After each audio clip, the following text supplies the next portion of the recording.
Estamos acá, tenemos nuestro invitado de esta semana, que es el profesor Manuel Piqueras Flores.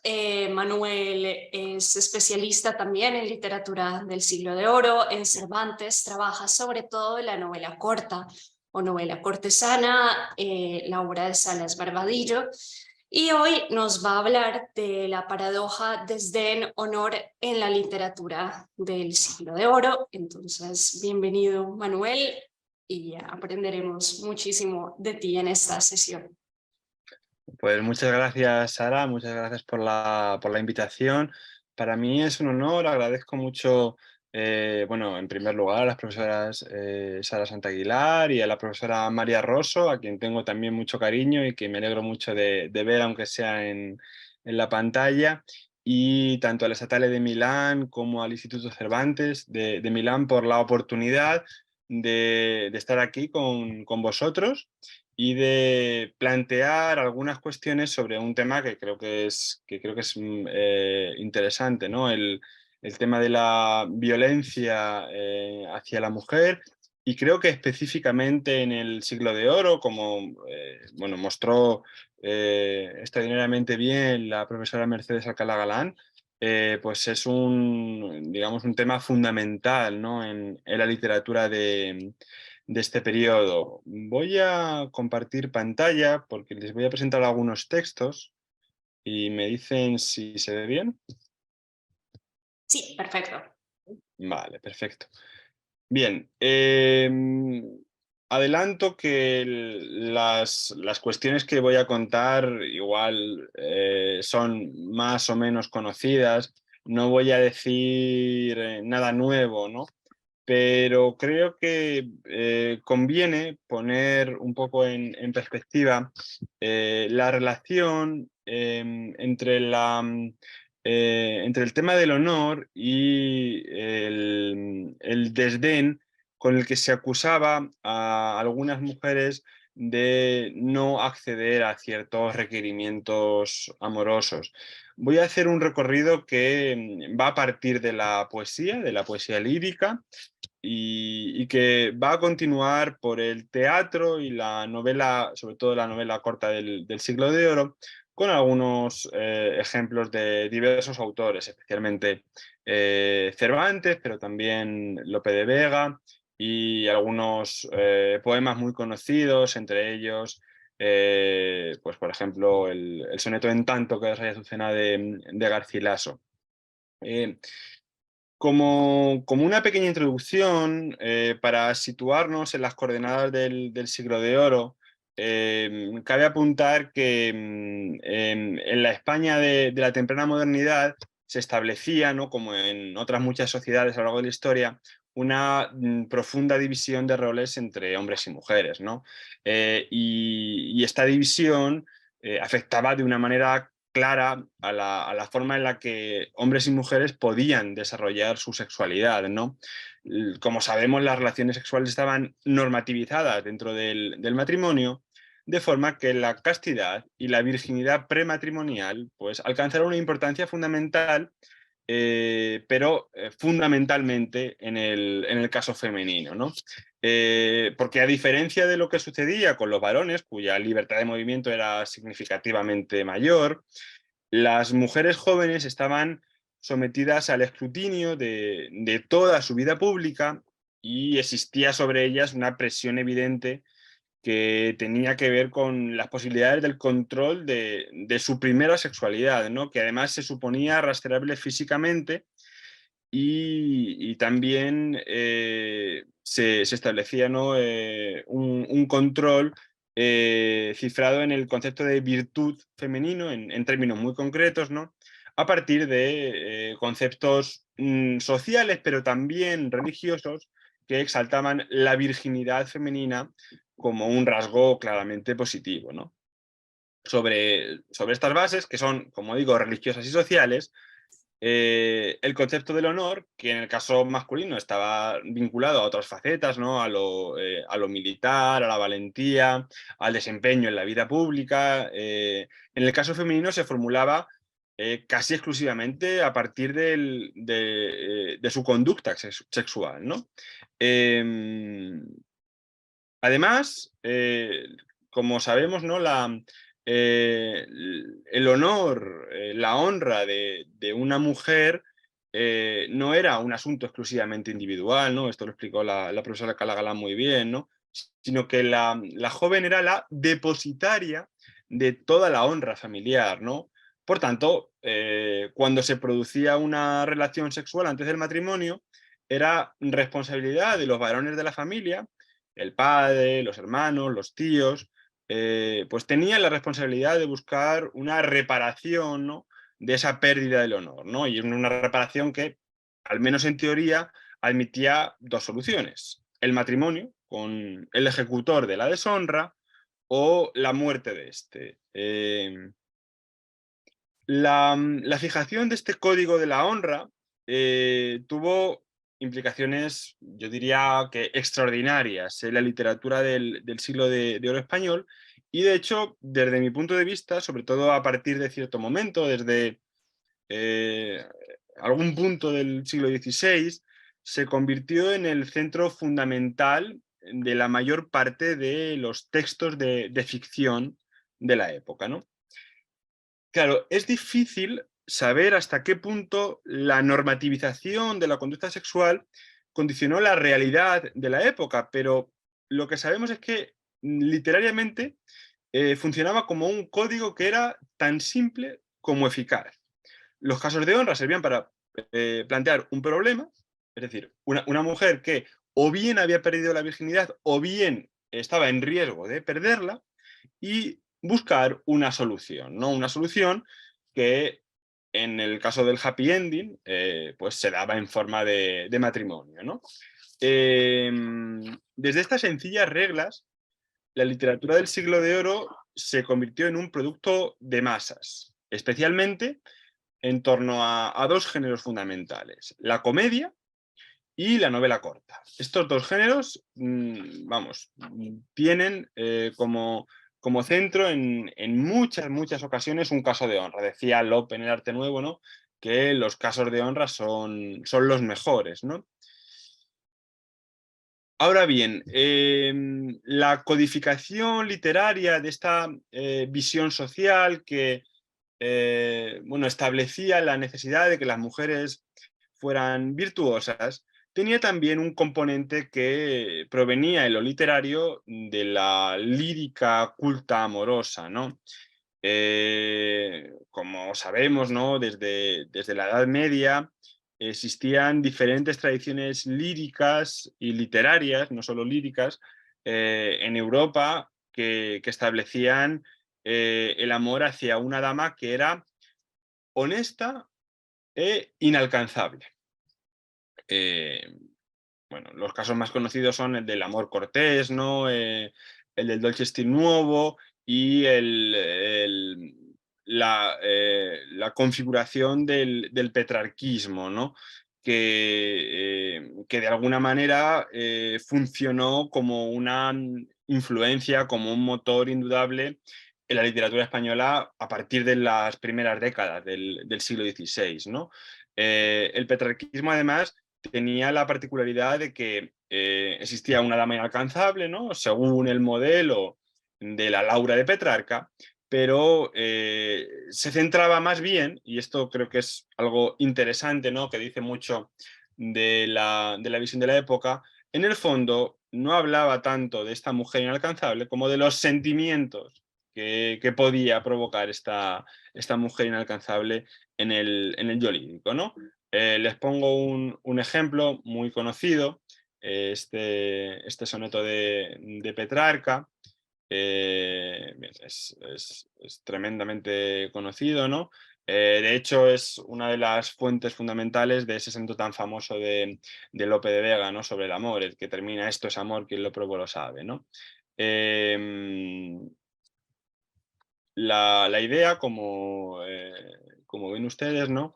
Es que el amor provoca sentimientos encontrados en el yo lírico, sentimientos positivos, negativos, muy cambiantes, y digamos es un enamoramiento, ¿no?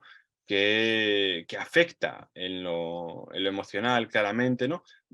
Quería detenerme en el último terceto y especialmente en el último verso, ¿no? Pascomi di dolor piangendo rido, egualmente mi spiace morte e vita, in questo stato son donna per voi. Claro, ¿cuál es el problema? El yo lírico eh, alude, ¿no? a la amada, ¿no? Y le dice que está en ese estado de sentimientos encontrados y claramente extremos, ¿no?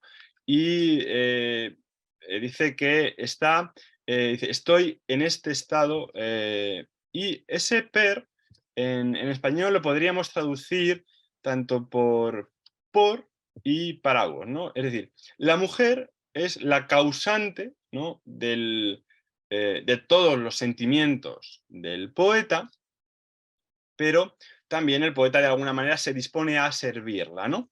Em, claro, esto implica que de alguna manera, eh, pues se está haciendo responsable a la mujer de causar un cierto sentimiento, ¿no?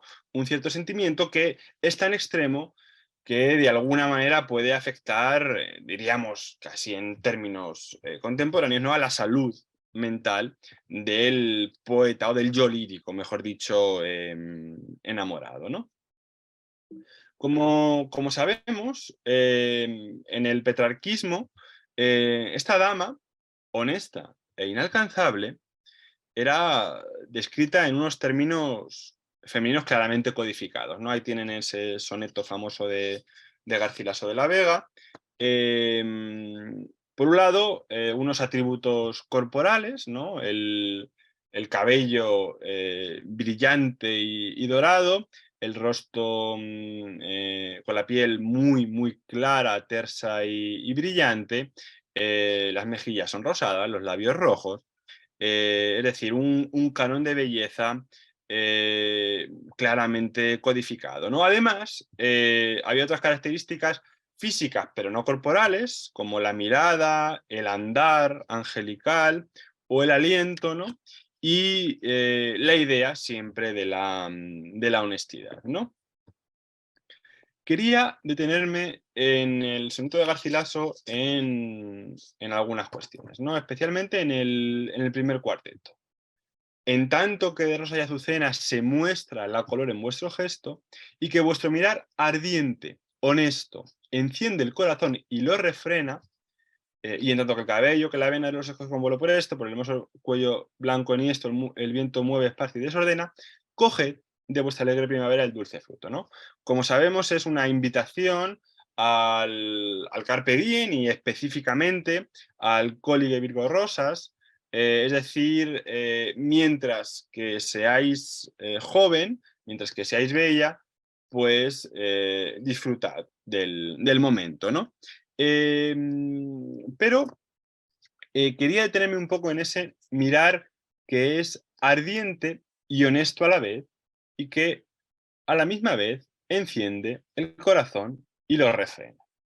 ¿Cómo es que ese mirar puede ser ardiente y honesto a la vez, no?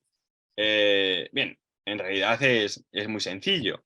Es una mirada que por su belleza, y según también los códigos del neoplatonismo, funciona, ¿no? como una mirada seductora, pero es una seducción que se produce a pesar de la dama. Porque la dama, la voluntad de su mirar, lo establece como un mirar honesto.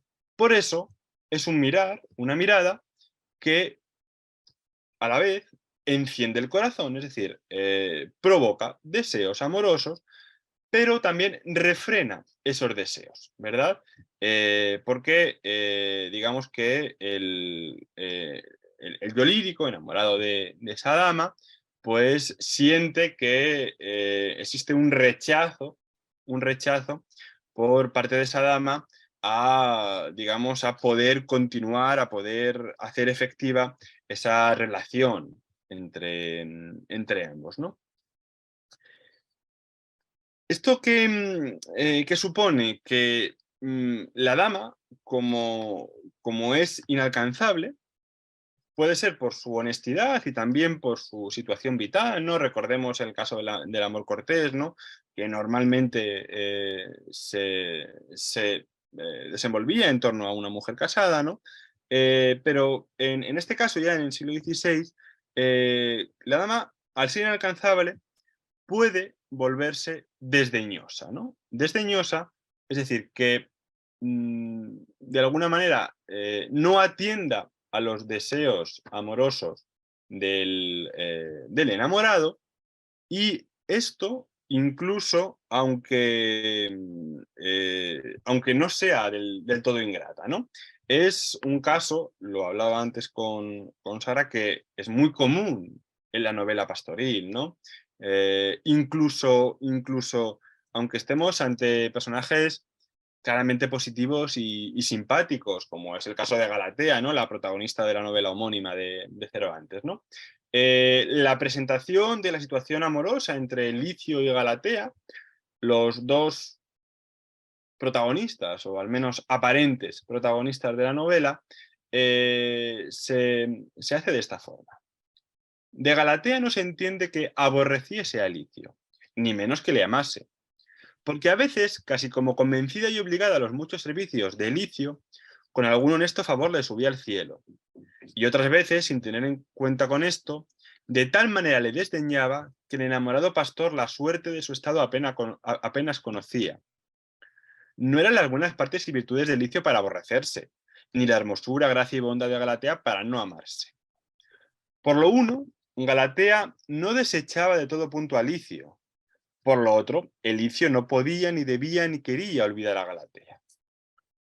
Parecíale a Galatea que, pues el Licio con tanto miramiento de su honra la amaba, que sería demasiada ingratitud, y este es un término que va a aparecer a lo largo de esta charla, parecía que sería demasiada ingratitud no pagarle con algún honesto favor sus honestos pensamientos.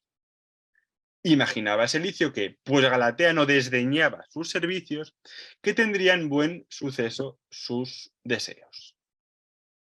Claro, el lector, bueno, creo que lo que desea fundamentalmente es que Galatea finalmente acceda a los ruegos de Licio, que es un personaje claramente simpático, pero en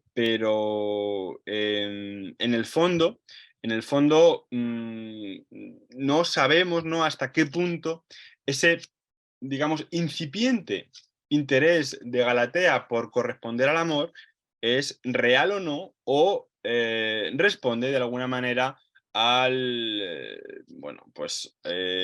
la idea, ¿no?, de Licio de ser constante, ¿no?, en su intento de cortejar a Galatea, ¿no? Claro, Galatea no es como Gelasia, otra de las pastoras de la Galatea, ¿no?, que representa a la mujer claramente desamorada y a la mujer claramente, a la pastora, claramente desdeñosa, ¿no? Em, Cervantes reelabora este tema, no voy a detenerme porque, bueno, es muy conocido, ¿no? Pero reelabora este tema con el caso de Marcela y Grisóstomo, ¿no? Marcela es acusada de que su ingratitud hacia Grisóstomo ha motivado la muerte por desesperación del pastor, ¿no? Y finalmente ella tiene que defenderse de esas acusaciones, ¿no? Y recordemos, ¿no?, que Don Quijote intercede por ella, ¿no? Claro, Marcela no tiene la culpa de que Grisóstomo se haya enamorado de ella. Eh, Ella lo dice bien a las claras, ¿no? Em, ¿Qué sucede? Cuando tenemos una dama que desdeña, o en el mejor de los casos, que no hace caso al enamorado, la cosa puede acabar o bien en desesperación, como en el caso de Grisóstomo, o bien en una relación, digamos, imposible, ¿no? Una de las razones por las que la Galatea no desarrolla su trama principal, digamos, de manera profunda, sino que es una novela que en realidad parece diseñada, ¿no?, para contener otra serie de historias intercaladas. Si leéis la Galatea lo vais a ver muy claro, ¿no? La historia de amor supuestamente principal, la de Elicio y Galatea, en realidad tiene un peso menor si la comparamos con el de las historias de amor, honor, celos, envidias que aparecen en las novelas intercaladas, ¿no? Una de las razones por las que la trama principal no se desarrolla es porque la historia de amor no puede tener más tensión. Es decir, o Galatea decide enamorarse de Licio o decide no hacerle caso. Pero mientras está en ese punto intermedio, no hay realmente muchas más posibilidades, ¿no? La tensión únicamente se introduce al final de la novela cuando el padre de Galatea acepta casarla sin su consentimiento con un pastor lusitano. Es en ese momento cuando parece que los sentimientos de Galatea se inclinan por fin hacia Licio, ¿no? ¿Qué sucede, qué sucede en el caso de Fuenteovejuna? Que es un texto de Lope de Vega muy conocido, ¿no? Lo que notamos en Fuenteovejuna aparece también en otras muchas obras, es que contamos con varios tipos de desdén. Hay un desdén que tiene ciertos rasgos, digamos, de quebrarse, ¿no? Es un desdén que puede llegar en algún momento a convertirse en amor, ¿no? Como podría llegar a convertirse en amor el de Galatea, ¿no? Sabemos que el final de la Galatea es un final abierto, ¿no? Pero digamos que el lector espera que sus sentimientos, digamos, correspondan al de un Elicio que parece ser va a hacer todo lo posible, ¿no?, junto con el resto de pastores, para que Galatea no termine desposada con este pastor lusitano. Ese es un tipo de desdén, y el otro tipo de desdén es un desdén tajante, ¿no?, que en algunos casos podría ser caracterizado como ingratitud, pero que es un desdén que si el enamorado o aquel que tiene interés, no siempre amoroso, puede ser un interés exclusivamente sexual en la mujer, es un personaje claramente negativo, pues este desdén es visto por el lector o por el público del corral como algo positivo, ¿no? Tienen ustedes ahí un pasaje de la primera jornada de Fuenteovejuna, ¿no? Y donde se puede comprobar, es un pasaje, digamos, de una escena seguida, donde se puede comprobar que no es lo mismo el desdén que tiene Laurencia, la protagonista de Fuenteovejuna, a Frondoso, el que terminará siendo su marido, ¿no? Eh, pues un personaje que de alguna manera, ¿no?, aún perteneciendo al ámbito de lo rural, actúa como galán, que el desdén que siente Laurencia frente al comendador, ¿no?, que es un personaje claramente negativo que abusa de su posición de poder para, digamos, obtener encuentros sexuales ilícitos con las labradoras y las campesinas, ¿no? Dice Frondoso: tal me tienen tus desdenes, bella Laurencia, que tomo en el peligro de verte la vida cuando te oigo, ¿no? Si sabes que que es mi intención el desear ser tu esposo, mal premio das a mi fe, ¿no? Es decir, si mi amor es honesto, si yo lo que quiero es casarme contigo, Laurencia le dice, es que yo no sé dar otro, ¿no? Laurencia es ahí el prototipo de mujer varonil. Frondoso dice, posible es que no te duelas de verme tan cuidadoso y que imaginando en ti ni bebo, duermo ni como. ¿Posible es tanto rigor en ese angélico rostro? Vive en los cielos que rabio, ¿no? Esta idea es muy común en la literatura, ¿no? La contraposición entre un rostro angelical, propio de esa codificación del petrarquismo con el comportamiento riguroso de la amada, ¿no? Pero Laurencia siempre sí, ¿no? Pues salúdate, frondoso.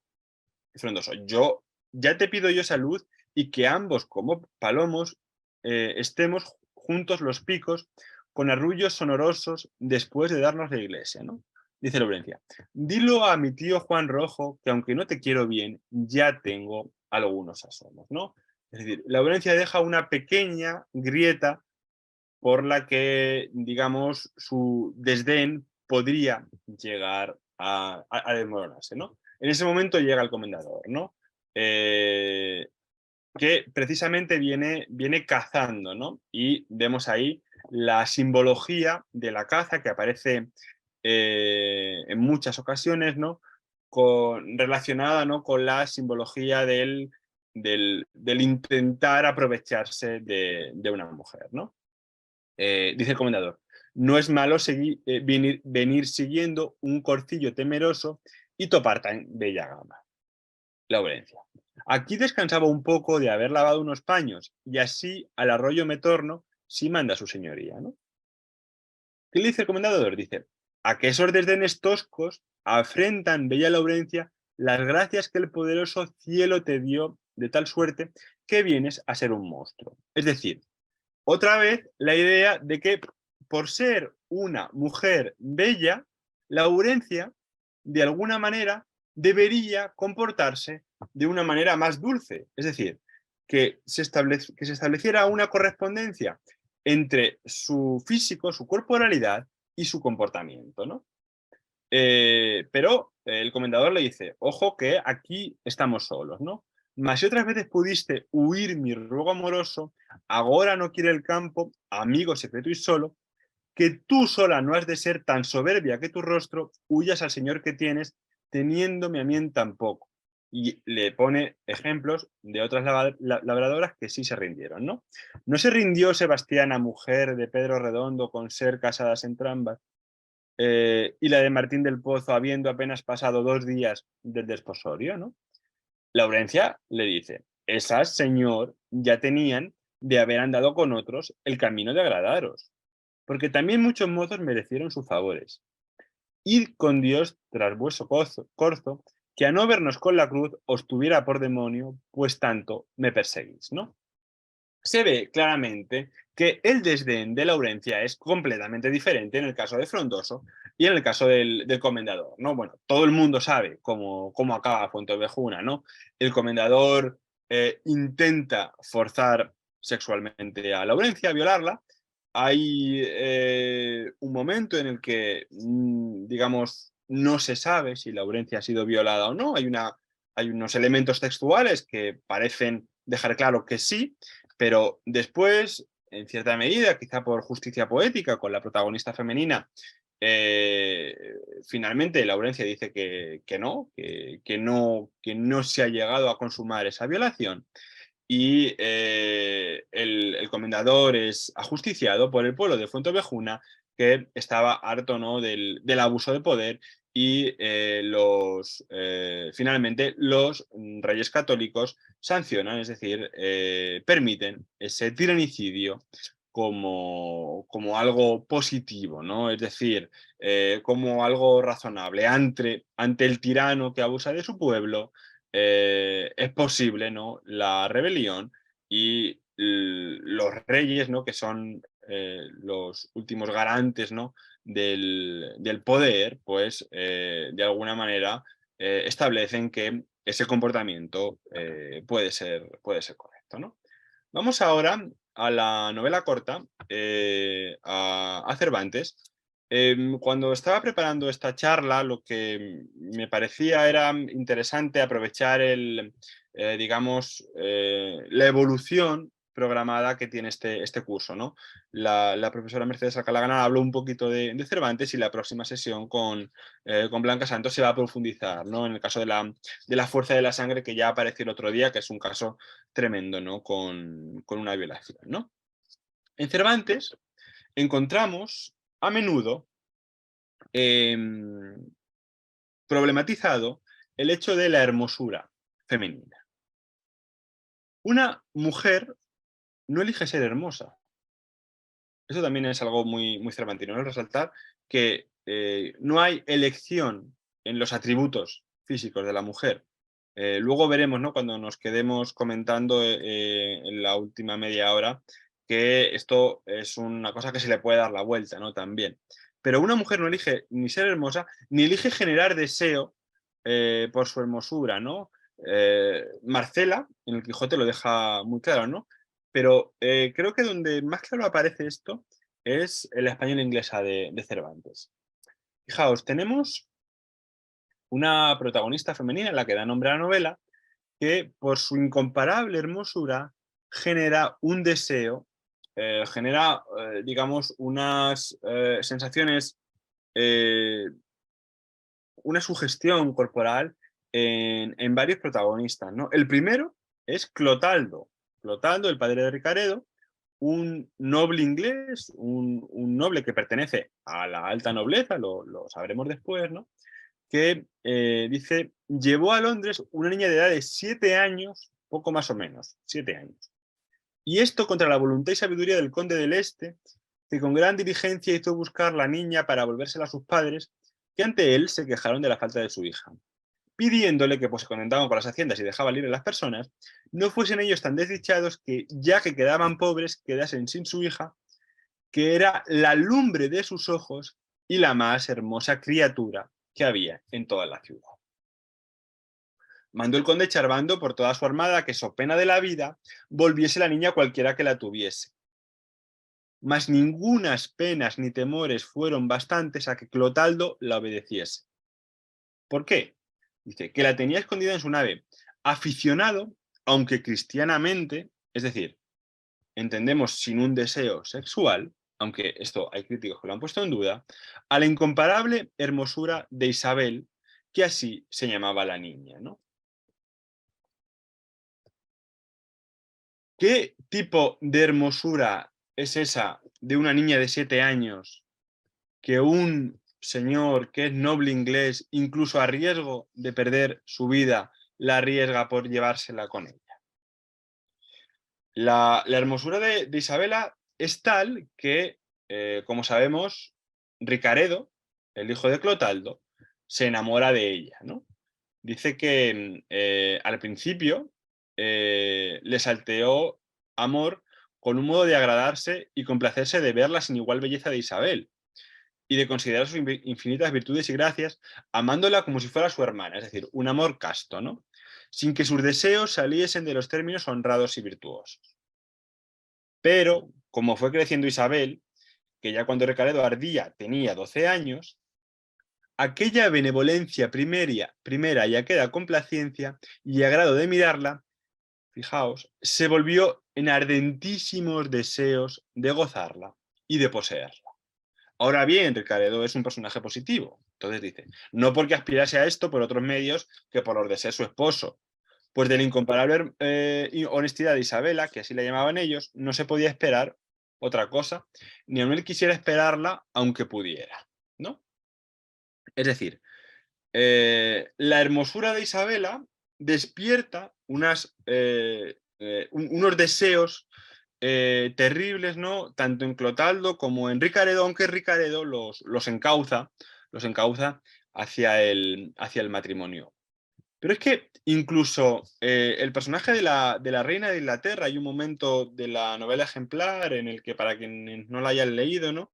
Que la reina de Inglaterra sabe que la familia de Clotaldo tiene una prisionera española en su casa y, bueno, decide conocerla, ¿no? Y después de conocerla, va a quedar tan prendada de la hermosura de Isabela que va a decir que no puede casarse todavía con Ricaredo, los padres habían aceptado el casamiento, no puede casarse todavía con ella y que Ricaredo debe merecerla, lo manda lejos durante un tiempo y para disfrutar de la hermosura de Isabela en la corte durante ese tiempo, ¿no?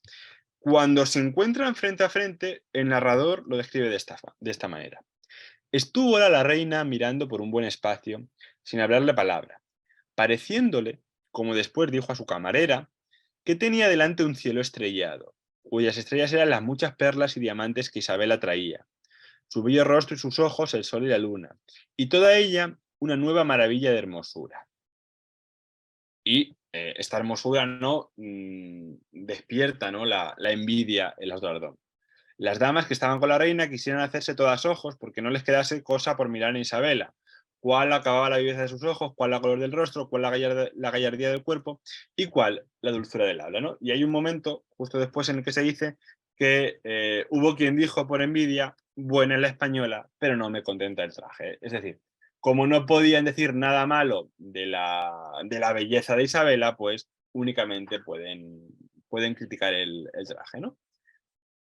Hay un cuarto personaje que se queda prendado por la belleza de Isabela y es un personaje claramente negativo, es el conde Ernesto, el hijo de la camarera mayor de la reina, ¿no? Que lo que nos cuenta la novela es que se enamoró de Isabela tan encendidamente que la luz de los ojos de Isabela tenía brasa del alma. Y aunque en el tiempo que Ricaredo había estado ausente, con algunas señales le había descubierto su deseo, nunca de Isabela fue admitido.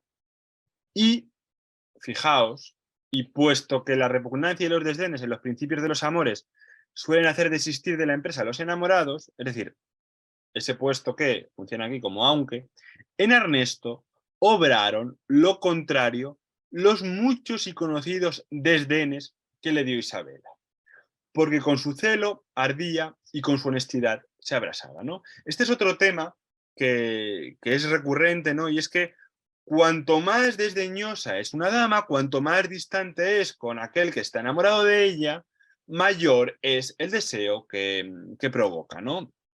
Esto es algo que se da a lo largo de toda la literatura, ¿no? Y que, en fin, es producto, ¿no? de la psicología humana, ¿no? Se desea más aquello que es inalcanzable, ¿no? Em, Vamos ahora a lo que sucede en la Ilustre Fregona de Cervantes, que es algo que también nos prueba que ese desdén, ¿no?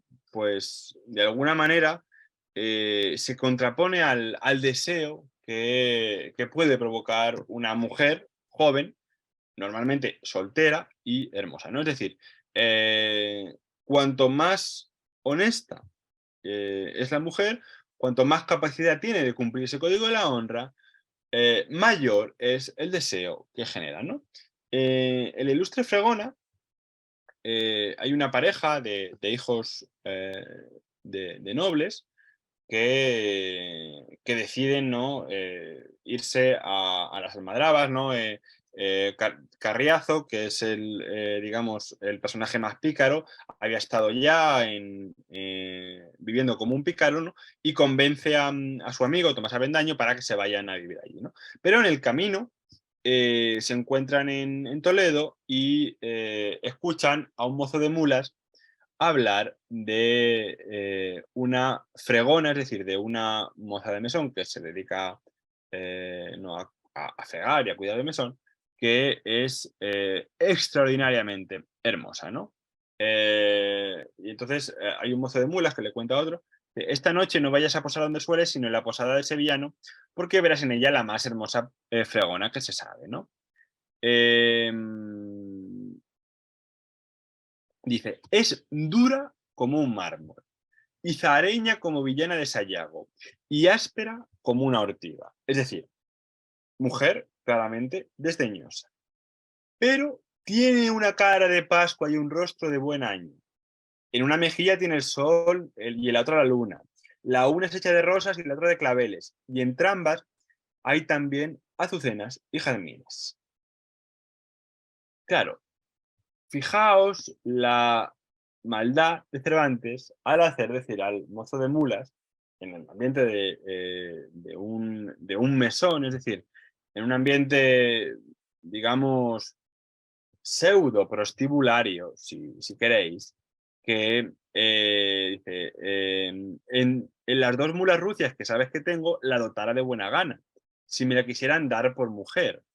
Pero dice, pero yo sé que no me la darán, que es joya para un arcipreste o para un conde. Es decir, no está hablando el mozo de mulas de un casamiento, sino más bien de otra cosa, ¿no? Bueno, de una especie de venta, de un encuentro amoroso, ¿no?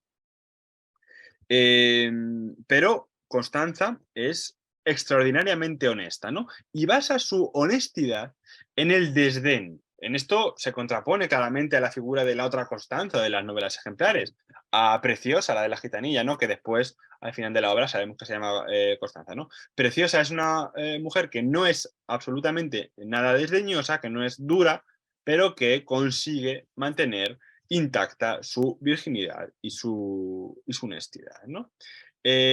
Fijaos también, ¿no?, en el hecho de que haya un mozo de mulas, ¿no?, que describa a esta Constanza con los códigos propios del petrarquismo, ¿no?, con esas metáforas florales, ¿no? Las rosas, los claveles, las azucenas y los jazmines, ¿no? El protagonista masculino, Avendaño, se enamora de oídas, ¿no? Oye esta descripción, dice que despertó en él un intenso deseo de verla, ¿no? Y cuando la ve, dice que no puso Avendaño los ojos en el vestido y traje de la moza, sino en su rostro, que le parecía ver en él los que suelen pintar de los ángeles, ¿no? Esa idea, ¿no?, de la donna angelicata, ¿no?, de la mujer como un ángel, ¿no? Quedó suspenso y atónimo de su hermosura y no acertó a preguntarle nada, tal era su suspensión y embelesamiento, ¿no? La moza, viendo a aquel hombre delante de sí, le dijo: ¿qué busca, hermano? ¿Es por ventura criado de alguno de los huéspedes de la casa? No soy criado de ninguno sino vuestro, respondió Avendaño. Y la moza, Constanza, que le responde: vaya, hermano, enhorabuena, que las que servimos no hemos menester criados. Es decir, le está diciendo: yo no soy una dama para que la sirvan como las damas por las que hacen poemas, ¿no?, los poetas, ¿no? No soy alguien para que me esté sirviendo como si fuera una dama noble, ¿no? Em, el desdén de Constanza pone de manifiesto, ¿no?, esta paradoja, ¿no?, del deseo, ¿no?, frente al desdén, ¿no? Em, Ahora veremos cómo termina la ilustre Fregona, ¿no? Pero está claro, por lo que hemos ido viendo, que lo que sucede es que, según el Código de la Honra, bueno, pues se establecía que la mujer tenía que ser honesta. Es decir, tenía que ser virgen antes del matrimonio para poder tener un buen casamiento. Ya costaba bastante casar a una mujer, ¿no? Y había que darle una dote lo más alta posible para que tuviera un buen casamiento, ¿no?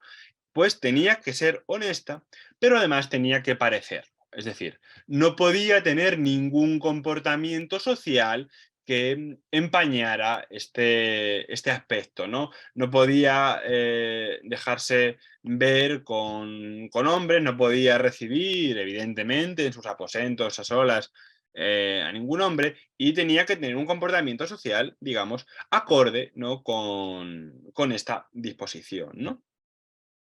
¿Cuál podía ser el recurso de las mujeres para mantener precisamente esta honestidad? El desdén, el ser distante con los pretendientes, ¿de acuerdo?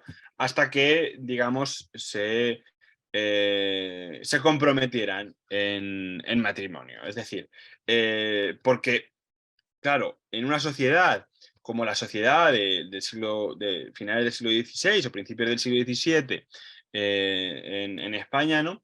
Si una mujer no era suficientemente dura con sus pretendientes, cabía la posibilidad de que, bueno, pues se hiciera una cierta murmuración sobre ella, ¿no? Porque, digamos, si permitía un acercamiento mayor de la cuenta, pues estaba claro que su honestidad se iba a poner en duda y, por tanto, el futuro matrimonio pues iba a ser problemático, ¿no? Esto lo denuncia Sor Juana Inés de la Cruz, ¿no? En un poema muy conocido en el que precisamente, de alguna manera, acusa a los hombres, ¿no? De este doble juego, ¿no? De juzgar a las mujeres como desdeñosas si no hacen caso a los requiebros amorosos, pero juzgarlas como livianas, es decir, como poco honestas, como poco virtuosas, si empiezan a hacer caso a estos requiebros, ¿no? Leo el pasaje, he seleccionado algunas estrofas, el poema es un poquito más largo, no mucho más, ¿no? Pero creo que expresa claramente cuál es el problema, ¿no? Hombres necios que acusáis a la mujer sin razón, sin ver que sois la ocasión de lo mismo que culpáis. Si con ansias sin igual solicitáis su desdén, ¿por qué queréis que obren bien si las incitáis al mal? Combatís su resistencia y luego con gravedad decís que fue liviandad lo que hizo la diligencia, ¿no? Dice, ¿qué humor puede ser más raro que el que, falto de consejo, él mismo empaña el espejo y siente que no esté claro? Con el favor y el desdén tenéis condición igual, quejando si os tratan mal, burlando si os quieren bien. Opinión, ninguna gana, ¿no? Y este es el problema. Pues la que más se recata, si no os admite, es ingrata. Y si os admite, es liviana. Siempre tan necios andáis que con desigual nivel a una culpáis por cruel y otra por fácil culpáis, ¿no? Claro, aquí, digamos, quien tiene las de perder es siempre la dama, la joven, ¿no? Porque si se comporta de una forma, va a ser culpada por ser cruel y si se comporta con otra, pues va a ser culpada por ser demasiado fácil, ¿no? Y dice, pues ¿cómo ha de estar templada la que vuestro amor pretende si la que es ingrata ofende y la que es fácil enfada, ¿no? Y ya en las últimas estrofas, Sor Juana carga, ¿no? Contra los hombres que actúan de esta manera, ¿no? Bueno, pues establece, ¿no? Cuál es la posible solución frente a este problema. La solución, nos dice Sor Juana, no está en el comportamiento femenino. La solución está en el comportamiento masculino, en lo que espera el hombre que pretende a una mujer. Dejad de solicitar. Y después, con más razón, acusaréis la afición de la que os fuera a rogar, ¿no? Bien con muchas armas fundo, que lidia vuestra arrogancia, pues en promesa e instancia juntáis diablo, carne y mundo, ¿no? Es decir, el problema es que el código del honor exige, ¿no? Que la mujer sea intachable. Y esto además provoca un deseo, que en algunos casos es un deseo, digamos, encauzado honestamente hacia el matrimonio o bueno, si queréis, hacia el amor, ¿no? No tiene por qué, según los términos del siglo de oro, la honestidad iba ligada efectivamente al matrimonio, pero en algunos casos podría ser a cierto amor, ¿no? Pero hay otros casos en los que va ligado directamente a un deseo erótico, sexual, donde el consentimiento de la dama, bueno, pues en realidad no importa, ¿no? Porque ¿cuál es el problema? Que cuando una dama consiente, según el código de la honra, es automáticamente desechada. Es tenida por una mujer fácil, es una mujer si se lleva a cabo la consumación de esa relación, es una mujer que está desahuciada socialmente si eso sale a la luz, ¿no? Entonces, eso incluso puede llevar hasta la violencia sexual, ¿no? Hacia el abuso sexual. No me voy a meter mucho en eso porque tendréis una sesión específicamente sobre ello, ¿no?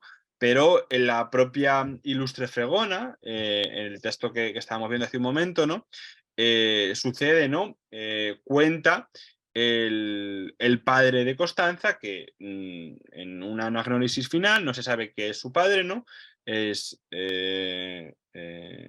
es un noble, ¿no?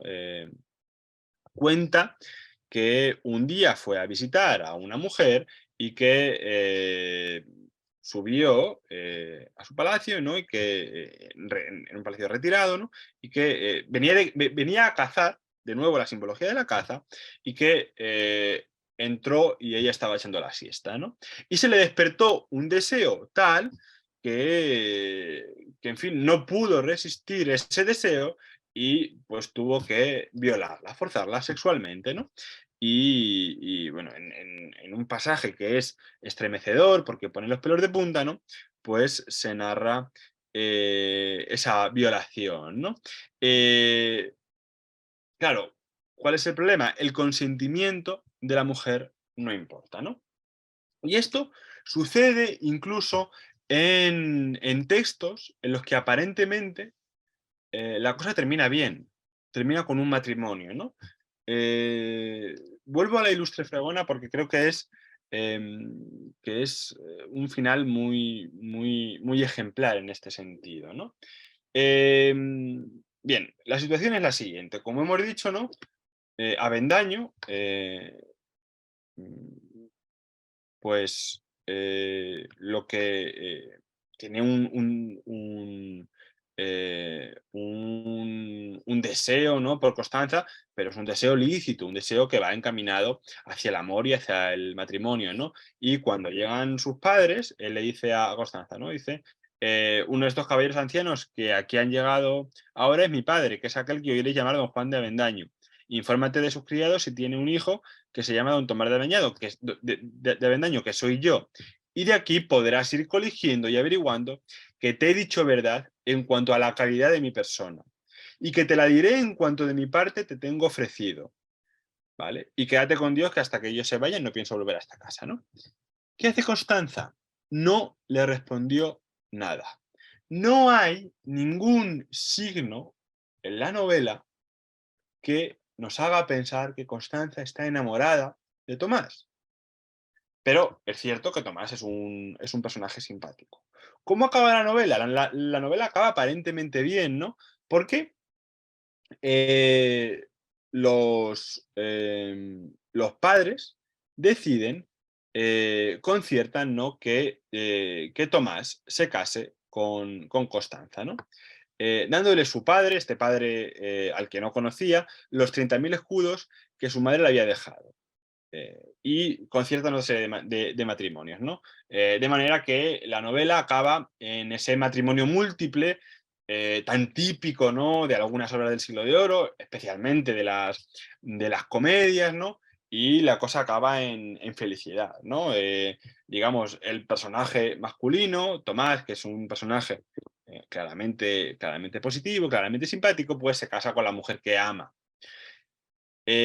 Constanza se casa con un hombre al que no ama, pero, en fin, al menos se lleva un marido bueno que entendemos la va a respetar y que no va a ser malo, ¿no? Pero vemos que en realidad, incluso en un final aparentemente feliz, lo que tenemos es que lo que nos está diciendo Cervantes es que estos señores nobles, ricos, hacen y deshacen los matrimonios a su antojo y que, digamos, la posición, la opinión de una mujer como Constanza, hermosísima, que es capaz de suscitar el deseo de todo el mundo que pasa por ese mesón del sevillano en Toledo, pues a pesar de que ella es capaz de suscitar todo ese deseo, no puede decidir con quién se casa, ¿no? Y este es un poco el drama, ¿no? de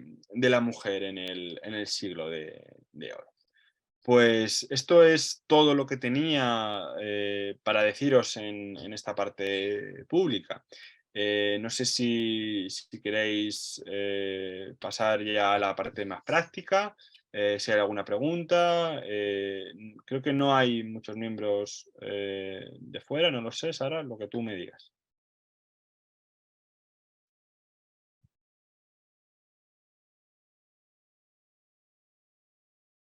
A ver, ya logré activar mi audio. Muchísimas gracias, Manuel, por tu charla. Muy interesante estos temas. Y bueno, yo creo que este tema que tratas es clave, haciendo este ejercicio de actualizar estos contenidos literarios, porque en el fondo el tema del desdén y el tratamiento que se le da literariamente al desdén nos habla de ciertas consideraciones sobre el no de la mujer, ¿no? La mujer desdeñosa es la ingrata, que es un mármol, pero de ahí va más, pasa a ser una fiera, pasa a ser cruel, pasa a ser una figura representada muchas veces, sobre todo en la pastoril, que es el tema del que me ocupo, como una figura bastante sádica. Entonces creo que nos ofrece pues muchos puntos de reflexión y más aún en la intersección en la que tú lo has puesto, que es con el tema de, por un lado, el honor,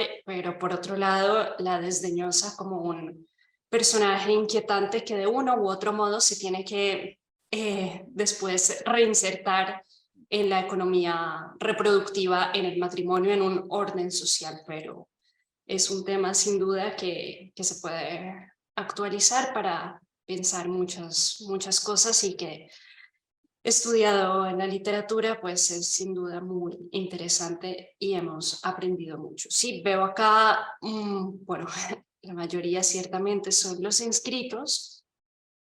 Damos las gracias, cerramos dando las gracias al Cervantes, que nos apoya en esto y nos despedimos y les Un- decimos a los inscritos Perdona, que se queden. Dime, María, tengo la mano. Un, no un te había visto. momento. En Discúlpame. primer lugar, muchas gracias. Manuel, como siempre, nos ha dado una lección magistral verdaderamente muy interesante, con abundancia de texto.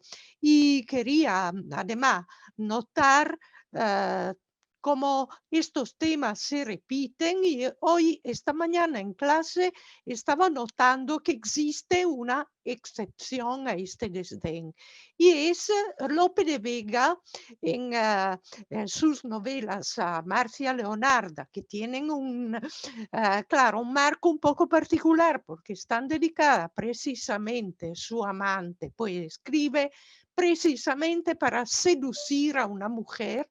Normalmente, hoy, esta mañana explicaba que tenemos esta escala amorosa que deriva de alguna manera del neoplatonismo, es decir, el amor vulgar que es puramente sensual, y el amor mixto y hasta el amor totalmente puro.